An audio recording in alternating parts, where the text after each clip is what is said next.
Okay, good morning. Good afternoon. Good first day of practice out there.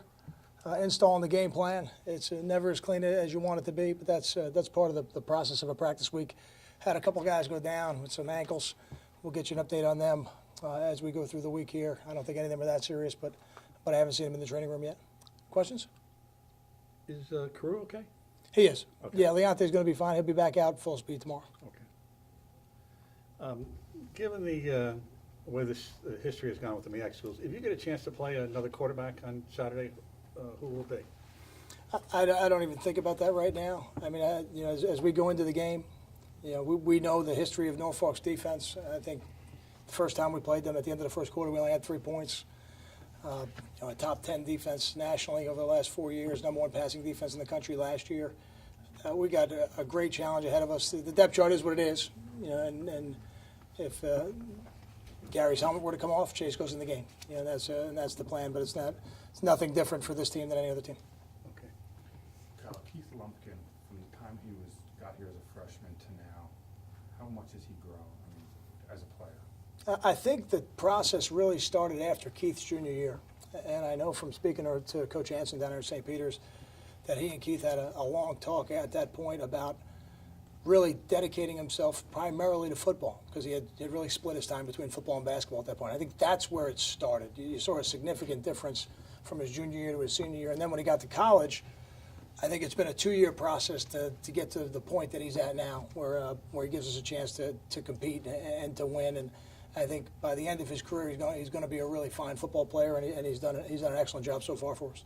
Kyle, you mentioned Norfolk's defense. How about their offense? It looked like they played 2 quarterbacks against Maine. Are they different with the 2 quarterbacks? Do you expect them to play 2 or just 1? I expect them to play 2, and they play 3 different running backs. They all average over 4 yards a carry. They've got some receivers that can catch the ball. They're very multiple in what they do on offense. They have some things that they do that they line up in heavier personnel groups and run the ball right at you. Then they've got some personnel groups where they spread you out, and it looks a little bit more like the read option game and the quick game type of thing. So I know they, by their standards, struggled a little bit on offense last week, but I know Maine's got a good defense. So we got to be ready for a lot of different things. I think that's the challenge for our defense this week. It's not so much 1 quarterback or 2 quarterbacks. It's really just the challenge of the volume of offense that they run. Are the 2 quarterbacks similar, or does one do more passing, one more mobile? I think their skill sets are very similar. When you looked at the tape, how did Nadir kind of do in his first game, against a tough offense like that? Yeah, limited action, but I thought Nadir held up well, and now he'll gain opportunities because of that. Kyle, if you count Jamil's game-time decision, you're down 5 bodies along the defensive line. Are you starting to get concerned there? I don't think about it. I think injuries are something that, as a coach, you can't control them. So anytime you spend being concerned or worrying about it is time ill spent. We've got other players in the program that are going to be the starters now, and they have to step up. And today, guys like Darrell Stevenson and Al Page, you get an opportunity to play nose guard. A guy like Dewani Mera, guys like David Maluski take on an even bigger role. A guy like Sebastian Joseph may have to take on a role this week. So all of my focus goes to the players that are on the field, never to the ones in the training room. When it comes to the missed tackling, how do you go about fixing that this week when you try not to tackle your own guys too much?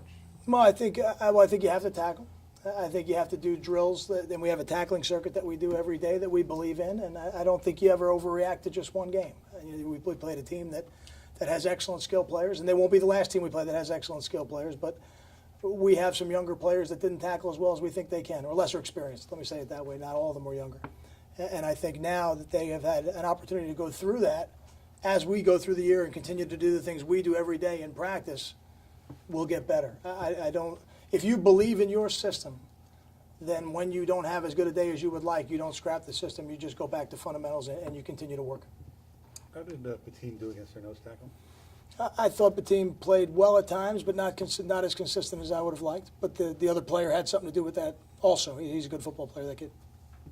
How much can guys like Grant, Patton, Marquez, the younger special teams guys, how much does that first, film session after getting on the field help them moving forward? I think it's critical.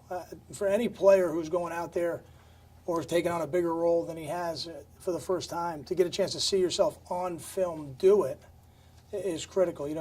Kevin's first kickoff, he was just okay. And then on the second kickoff, he got down there and made the tackle. So he actually got better in the game, which is really what you would love for every player to do, to get better as the game goes on.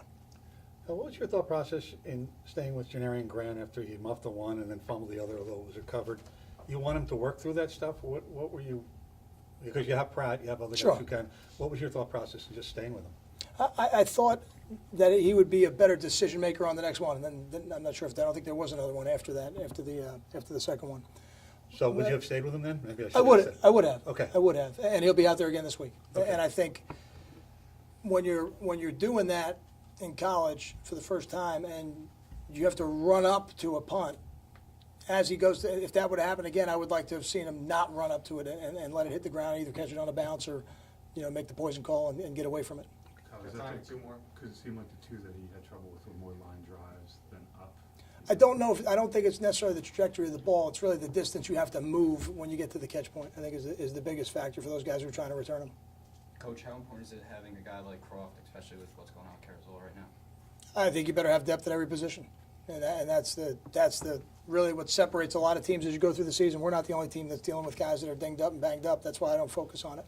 Every team is dealing with that to a certain degree, and this week Paul's down, this week Tyler's up. So my focus is on Tyler while he's out there, and then Tyler Balia, and then Nick Archdiacono, and everybody else who may play that position. Thanks, Scott. Thanks, guys. Thanks.